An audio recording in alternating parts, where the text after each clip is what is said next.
مکتبی اسلام ایک مدون کتاب کی طرح ہے جس کی شیرازہ بندی ہوئی ہو، اور غیر مکتبی اسلام ایسی کتاب کی طرح ہے جس کا شیرازہ بکھرا ہوا ہو، اور ورق الگ ہو، کوئی کہیں پڑا ہوا ہو، کوئی کہیں پڑا ہوا ہو، اس ورقے کا اس سے کوئی تعلق نہ ہو، اس صفحے کا بعد والے سے کوئی تعلق نہ ہو۔ ہوتا ہے نا بسا اوقات کتابیں پھٹ جاتی ہیں، شیرازہ ان کا شیرازہ وہی اسٹیپلر جو آپ لگاتے ہیں اس کو فارسی میں شیرازہ کہتے ہیں۔ یہ شیرازی سید یہ نہ سمجھے کہ شیرازہ ان کا کوئی متعلقہ کوئی خاندانی چیز ہے شیرازہ، یا شیراز اور شیرازہ آپس میں، شیرازہ اس کتاب کی اس طے والی چیز کو کہتے ہیں۔ مثلا یہ جیسے یہ کتاب ہے، یہاں سے جو اس کو جس چیز کے ذریعے سے سیتے ہیں، ورقوں کو پروتے ہیں ایک ساتھ جس میں جوڑتے ہیں، اس کو کیا کہتے ہیں؟ شیرازہ کہتے ہیں، جہاں پر کتاب کے صفحے جڑے ہوتے ہیں نیچے۔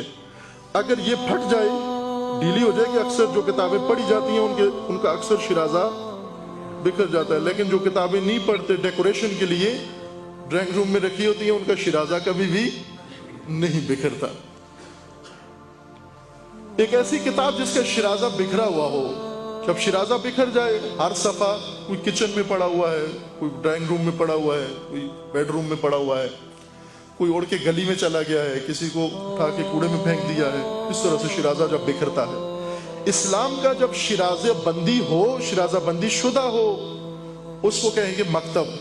اگر شیرازہ اس کا بکھر جائے تو اس کا ہر مسئلہ دوسرے مسئلے سے جدا ہو جاتا ہے، عبادتیں الگ، سیاستیں الگ ہو جاتی ہیں۔ لہذا اقبال کے بقول کہ سیاستیں عبادتوں سے جب جدا ہو جائیں تو عبادتیں خانقاہیت بن جاتی ہیں اور سیاستیں چنگیزیت بن جاتی ہیں، جب شیرازہ بکھر جائے۔ اسی طرح امت اور قوم میں فرق ہے، امت اور قبیلے میں فرق ہے۔ امت کا جب شیرازہ بکھر جائے، امت جب شیرازہ اس کا بندھا ہوا ہو، شیرازے میں منسلک ہو، شیرازہ بندی شدہ ہو، اس کو امت کہتے ہیں۔ لیکن جب شیرازہ بکھر جائے تو اس صورت میں پھر کچھ قومیں بن جاتے ہیں، کچھ قبیلے بن جاتے ہیں، کچھ گروہ بن جاتے ہیں، کچھ نسب بن جاتے ہیں، کچھ حزبیں بن جاتی ہیں، کوئی گروہ بن جاتے ہیں، تنظیمیں بن جاتی ہیں، علاقائیت بن جاتی ہے، لسانیت بن جاتی ہے۔ یہ ساری چیزیں جس امت کا شیرازہ بکھرا ہوا ہو اس کے اندر تقسیم شروع ہو جاتی ہے، ہر بنیاد پر تقسیم ہونا شروع ہو جاتے ہیں۔ شیرازہ بندی شدہ انسانی مجموعے کو امت کہتے ہیں، اور امت کا شیرازہ کہاں سے بنتا ہے؟ کس سے بروئے ہم؟ قوم و نسل و قبیلہ سے نہیں بنتا۔ جس نے بھی انسانوں کا شیرازہ قومیت کو قرار دیا، در حقیقت اسلام کے دائرے سے ان انسانوں کو باہر لے کر جا رہا ہے۔ امت نہیں ہے، یہ قوم ہے۔ امت اس کو کہتے ہیں جس کا شیرازہ مکتب ہو، یعنی مکتب کے شیرازے میں پروئے ہوئے انسانوں کو امت کہتے ہیں، جن کے پاس مکتب ہو، فقط چند مسئلے علمی، دینی اور غیر دینی رکھ کر امت نہیں بن سکتے۔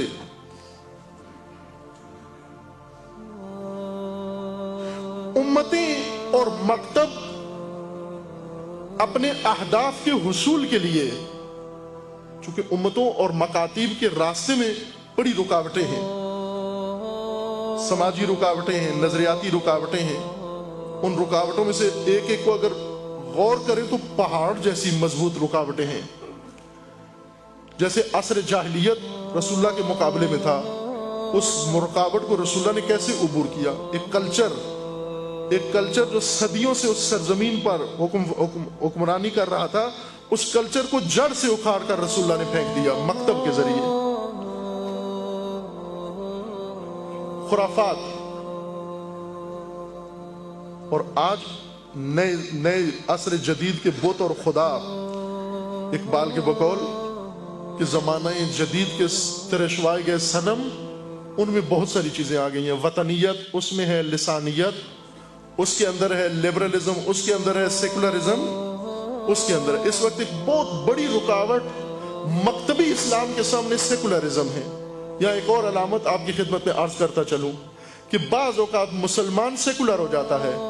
جب بھی کوئی شخص سیکولرزم اور اسلام میں جمع کرنے میں کامیاب ہو جائے، اکٹھا کر لے ان کو، یقین جان لے کہ اس کا اسلام مکتبی نہیں ہے۔ چونکہ مکتب آئیڈیالوجی ہے، آئیڈیالوجی ایک وقت میں صرف ایک ہو سکتی ہے، دو آئیڈیالوجی نہیں ہو سکتی، لیکن علمی مسئلے بہت سارے انسان اکٹھے کر سکتا ہے۔ آپ ایک ہی کاپی میں ریاضی کے مسئلے بھی لکھیں، آپ فزکس کے مسئلے بھی لکھیں، آپ کیمسٹری کے مسئلے بھی لکھیں، آپ فقہی اور شرعی مسئلے بھی لکھیں، آپ تاریخی مسئلے بھی لکھیں، ہو سکتا ہے نا ایسے؟ ایک کاپی لیں، نوٹ بک لیں اور اس کے اندر ہر علم کے دو دو چار چار مسئلے لکھتے جائیں۔ جیسے کشکول ہوتا ہے، کشکول وہ گداؤں کے فقراء کے پاس، درویشوں کے پاس ایک ڈونگا ہوتا ہے نا، لکڑی کا بنا ہوا، وہ جس کے اندر سب کچھ ڈالتے ہیں، یعنی اسی میں کھاتا ہے، اسی میں پیتا ہے، اسی میں وضو کرتا ہے، اسی میں نہاتا ہے، سب کچھ اس کا اساس و متاع زندگی وہی ہوتی ہے۔ لہذا بعض کاپیاں کسی کے گھر میں جائیں، کاپی اٹھا کے دیکھیں، اس میں پہلے صفحے پر ای میل کسی کا لکھا ہوگا، دوسرے پر ٹیلی فون نمبر لکھا ہوگا، تیسرے پر شرعی مسئلہ لکھا ہوگا، چوتھے صفحے پہ تعویذ لکھا ہوگا، پانچویں صفحے پہ مثلا منڈی سے جو چیزیں خرید کے لانی ہیں بیگم نے کہا ہے وہ لکھی ہوں گی۔ یہ کیا ہو جاتا ہے؟ کشکول، کشکول، جس کو اردو تلفظ میں کہتے ہیں کشکول۔ کشکولی حالت، اس کا اسلام کشکولی اسلام ہے۔ جو مکتبی اسلام نہ ہو وہ ہو جاتا ہے کشکولی اسلام۔ کشکولی اسلام میں سب کچھ جمع ہو جاتا ہے، سیکولرزم بھی جمع ہو جاتا ہے، نمازیں بھی جمع ہو جاتی ہیں، عزاداریاں بھی جمع ہو جاتی ہیں۔ بہترین عزادار ہے، 10 دن خوب ڈٹ کے عزاداری کرتا ہے، خلوص دل سے، ریاکاری بھی نہیں کرتا، مخلصانہ عزاداری کرتا ہے، مسجد میں بھی جاتا ہے، نماز بھی پڑھتا ہے بہت خوب، خمس و زکوٰۃ بھی دیتا ہے، لیکن در عین حال سیکولر بھی ہے۔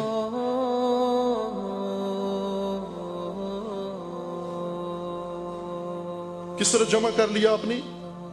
غیر مکتبی اسلام کے ساتھ جمع ہو جاتا ہے سیکولرزم۔ نہ صرف سیکولرزم بلکہ معاویہ ازم جمع ہو جاتا ہے، یزید ازم جمع ہو جاتا ہے، مرجعیت جمع ہو جاتی ہے، بہت ساری چیزیں اس اسلام کے ساتھ اکٹھی ہو جاتی ہیں۔ کیوں سید الشہداء نے احساس کیا قیام کروں، لیکن باقی امت نے احساس نہیں کیا قیام کریں؟ اس لیے کہ سید الشہداء کا اسلام مکتبی اسلام تھا، آئیڈیالوجی تھی، اس آئیڈیالوجی میں کسی اور ازم کی گنجائش نہیں ہے۔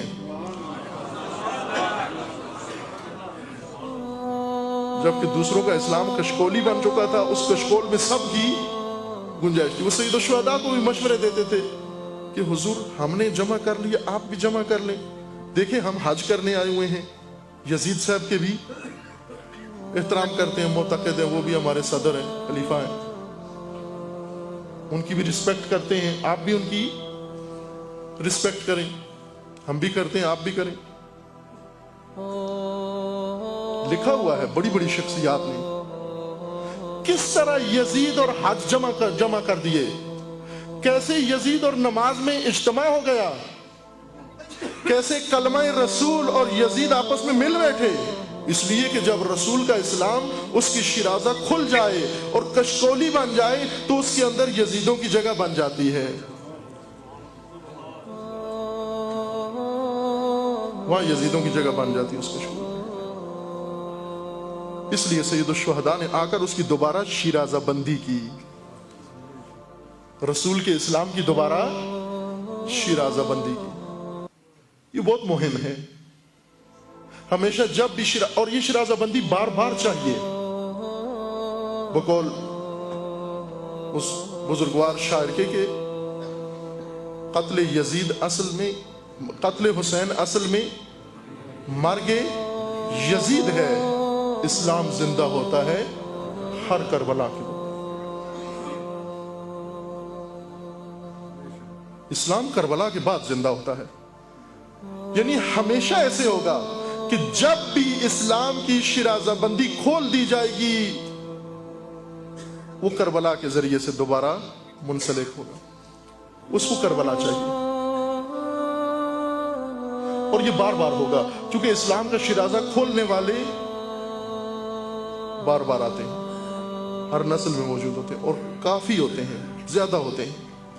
اس کی شیرازہ بندی کرنے والے کم ہوتے ہیں۔ گھر کی مثال لے لیں، بچے کاپیاں پھاڑنے والے بہت ہوتے ہیں اور ماں بیچاری سوئی دھاگا لے کے ایک کبھی اس کو رفو کر رہی ہوتی ہے، کبھی اس کو رفو کر رہی ہوتی ہے. شیرازہ بندی کرنے والی ایک ذات اور شیرازہ بکھیرنے والے کئی لوگ.